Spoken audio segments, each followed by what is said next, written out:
02. Downward facing dog. Downward facing dog strengthens the arms, shoulders and back while stretching the hamstrings, calves and arches of your feet. It can also help relieve back pain. Do it, to help relieve back pain.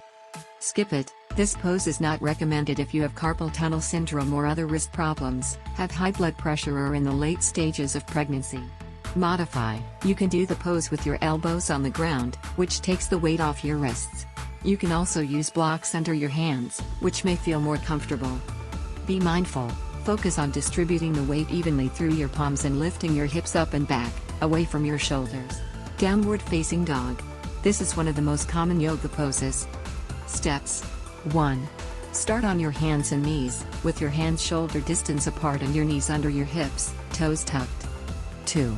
Inhale, press evenly into your palms and raise your knees off the ground. 3. Lift your hips up and back, working to lengthen your spine. 4. Exhale as you begin to straighten your legs as much as possible. Ground. If your legs are straight, lift the thigh muscles strongly up as you press into the ground with your feet. 5.